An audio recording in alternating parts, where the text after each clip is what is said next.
Salut à toi et bienvenue dans cette vidéo. Aujourd'hui je vais te parler de deux nœuds que l'on retrouve dans la page Fusion de DaVinci Resolve. Le loader qui permet d'importer directement des séquences d'images dans la page Fusion. Le tout exploitable de la même façon qu'un Media In. Et le saver qui permet d'exporter des séquences d'images directement de la page Fusion à un emplacement dans ton stockage. J'ai décidé de te présenter ces deux nœuds ensemble, puisqu'ils peuvent être très utiles combinés dans DaVinci Resolve. Comme tu l'as compris, on va voir deux nœuds distincts que tu peux utiliser dans la page Fusion de DaVinci Resolve. Ce sont des nœuds assez peu connus, des nœuds qui permettent d'importer ou d'exporter directement de la page Fusion, et je vais te montrer comment et pourquoi l'utiliser dans DaVinci Resolve. Pour bien comprendre comment ça fonctionne et l'intérêt de ces deux nœuds, déjà, je vais te parler de la version standalone, donc la version de Fusion qui est autonome, quand tu as le logiciel payant. Là, je vais vous l'ouvrir juste à côté. En fait, il faut faire un parallèle entre DaVinci Resolve et la page Fusion seule. Donc là, j'ai séparé les deux parties. De ce côté-là, j'ai la version standalone, donc la version autonome de Fusion. Et de ce côté-là, la version DaVinci Resolve. Donc là, si vous avez uniquement la version gratuite, vous n'aurez accès qu'à celle-ci. Maintenant, il faut savoir une chose, c'est quand dans la version autonome, qui du coup sera optimisée pour votre ordinateur, vous serez obligé d'utiliser les nœuds que j'ai précisés dans cette vidéo, donc le loader et le saver. Sinon, vous ne pourrez rien importer ni rien ressortir. Là, le loader juste ici, pour venir récupérer directement des fichiers et les importer. Et le saver pour pouvoir sauvegarder ce que vous aurez fait dans votre montage, comme on le ferait avec un MediaOut dans l'autre, afin d'exporter une séquence d'images ou une vidéo directement dans vos disques. Dans cette version, on n'a pas le choix que de passer par ces deux nœuds. Mais il y a quand même une différence ici. Par exemple, dans la version habituelle, donc la version de DaVinci Resolve, je vais rajouter une composition Fusion, je vais l'importer et je vais l'ouvrir. Et bien, dans Fusion de DaVinci Resolve, on va pouvoir utiliser un Media In qui correspond à un élément qui est dans la bibliothèque. Et tu peux bien voir que dans la version autonome, on n'a pas de bibliothèque. Donc c'est déjà la première raison, c'est pour ça. Mais il y a quelque chose aussi d'important à comprendre, c'est que les formats de fichiers entre le loader de la version autonome et le loader de la version de DaVinci Resolve sont différents. Je vais l'importer, enfin je vais l'ouvrir, voilà. Déjà, au niveau d'interface, quand j'ouvre le loader dans la page Fusion de DaVinci, j'ai directement mon explorateur de fichiers de mon Mac ou du Windows si vous avez un Windows, qui va s'ouvrir pour pouvoir sélectionner une séquence d'images. Maintenant, dans l'autre, eh bien, c'est une autre interface, c'est l'interface de Fusion directement. Mais la chose vraiment la plus importante entre les deux, c'est que ce loader ici prend en charge tous les formats de fichiers, vidéo et séquences d'images et images, sans problème. Alors que dans la version DaVinci, il sera bridé. Bridé à uniquement des séquences d'images ou des images. Donc nous, on va se concentrer spécifiquement sur la partie DaVinci Resolve, puisque c'est celle que j'utilise en particulier. Et si vous utilisez la version autonome, en général, vous avez un peu plus l'habitude et vous comprenez un peu mieux ce principe de séquence d'images. Pour les ajouter, je tape soit SV, soit LD. Avec le raccourci Shift Espace, donc là on peut voir le saver et le loader. Les deux s'apparentent finalement à ce qu'on peut voir ici, comme si je mettais un Media In, ici, et le Media Out. On peut faire le parallèle. Alors je vais commencer directement par un comparatif entre les deux zones. Le Media In et le Media Out que j'ai présenté dans des vidéos précédentes, où j'ai donné pas mal de détails. Il y a une petite différence, c'est que ces deux nœuds, le saver et le loader, permettent de travailler directement de la page Fusion avec le disque dur du PC, enfin de l'ordinateur. Comment ça fonctionne? Alors déjà, on va faire un petit point sur les deux. Je vais commencer par le loader, en le sélectionnant, puis en allant dans l'inspecteur, et on va voir plusieurs choses.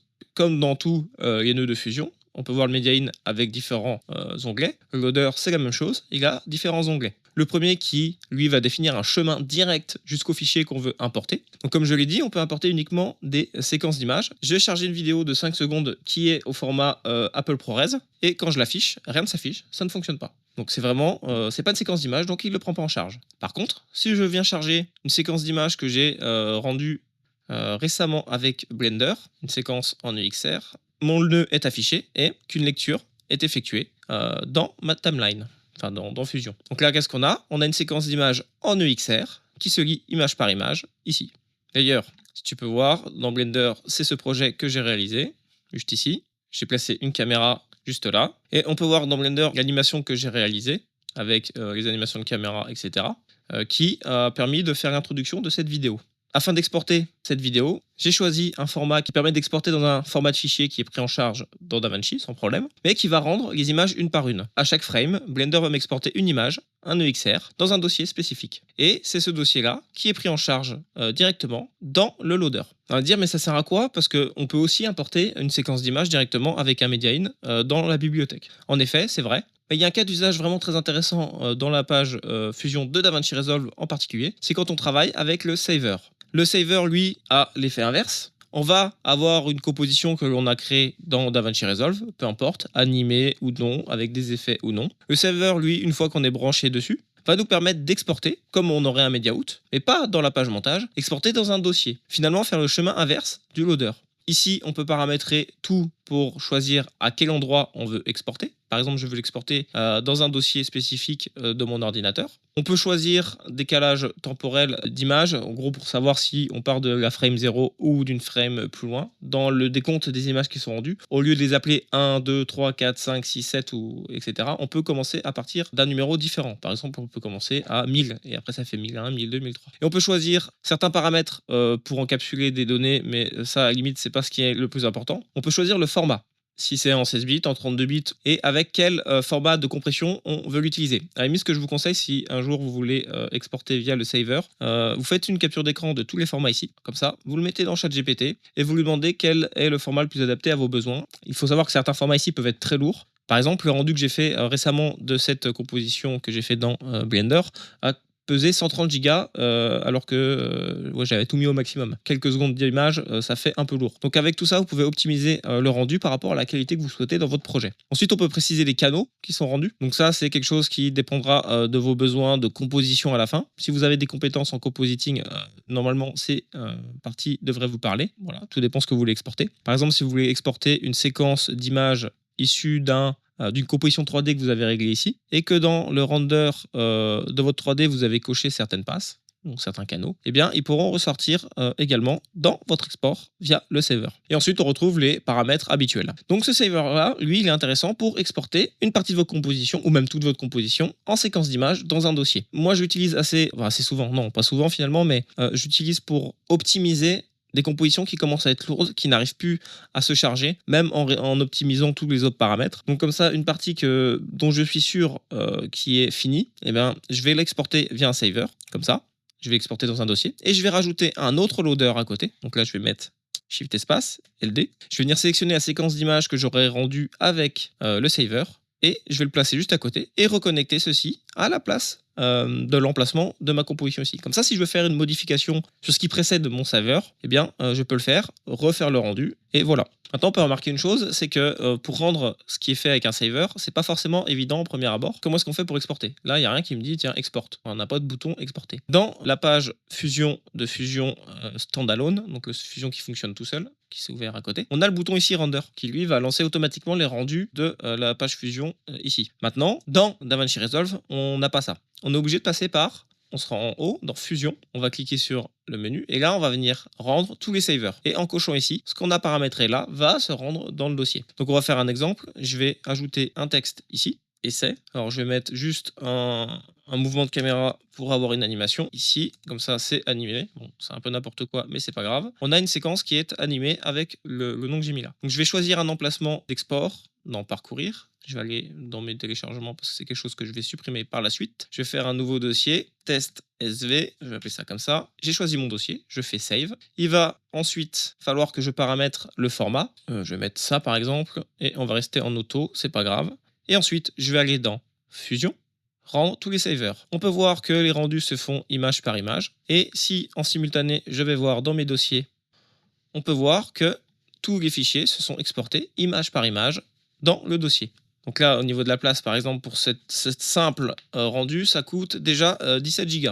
Voilà, donc j'ai pas mis les meilleurs paramètres, mais comme je vous dis, il faut mieux aller faire un petit tour et choisir les paramètres les plus adaptés. Maintenant que j'ai fait ce rendu, j'ai une séquence d'images qui est exportée. Donc là, je viens charger un loader, cliquer sur Parcourir. Automatiquement, il me propose le dernier fichier visité. Je viens sélectionner toutes les séquences d'images. Je fais Open. Et là, si je viens afficher le loader ici, on peut retrouver exactement ce que j'avais exporté. Donc là, si je fais des choses assez complexes ici, là, c'est totalement optimisé, même si ça prend beaucoup de place. Maintenant, on va aller voir un peu plus en détail ce qu'on retrouve à l'intérieur d'une séquence importer avec le loader, on va directement dans l'inspecteur et on a plusieurs choses qui peuvent être intéressantes. Déjà, on peut choisir à partir de quand on voudrait que la séquence d'image commence. On peut très bien avoir une séquence de quelques secondes et la faire commencer plus tard. Donc en faisant un trim ici, ça revient au même que par exemple un plan qu'on viendrait cut à ce niveau-là pour pouvoir commencer à partir de la tête de lecture.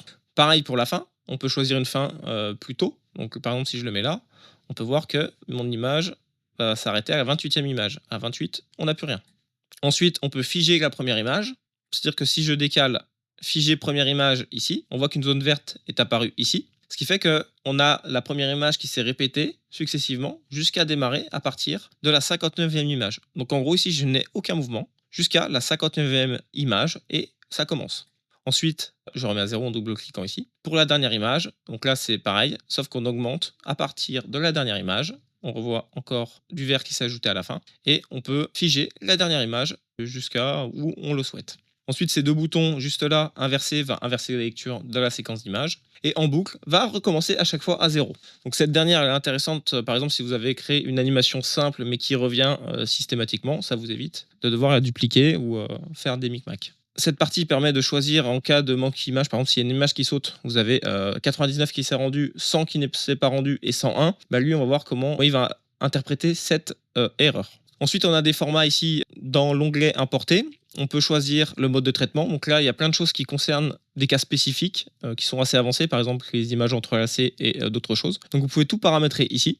Détecter les séquences pull down, c'est pareil, ça concerne les images entrelacées, savoir comment elles s'interprètent. Est-ce que c'est telle bande ou telle bande qui arrive en premier, mais ça ne nous concerne pas forcément directement, c'est des cas assez rares. Cache local, ça c'est pour optimiser en local, par exemple si vous avez une séquence UXR assez lourde, comme je pourrais l'avoir avec Blender, s'il y a beaucoup d'effets, beaucoup de passes, donc une passe de profondeur, des mistes, un peu tout plein de passes, ça peut être assez lourd. Donc en mettant on ici, ça peut mettre des caches, ce qui va optimiser la lecture dans Fusion. Et ensuite, les deux parties-là qui sont juste présentes pour codifier des espaces colorimétriques et un gamma, mais ça n'impacte pas l'image dans Fusion directement. Ensuite, le format, où on peut choisir les canaux apparents ou non. Donc en général, on n'y touchera pas trop, parce que c'est plus avant qu'on va le définir. Et comme d'habitude, paramètres avec les éléments qu'on retrouve habituellement.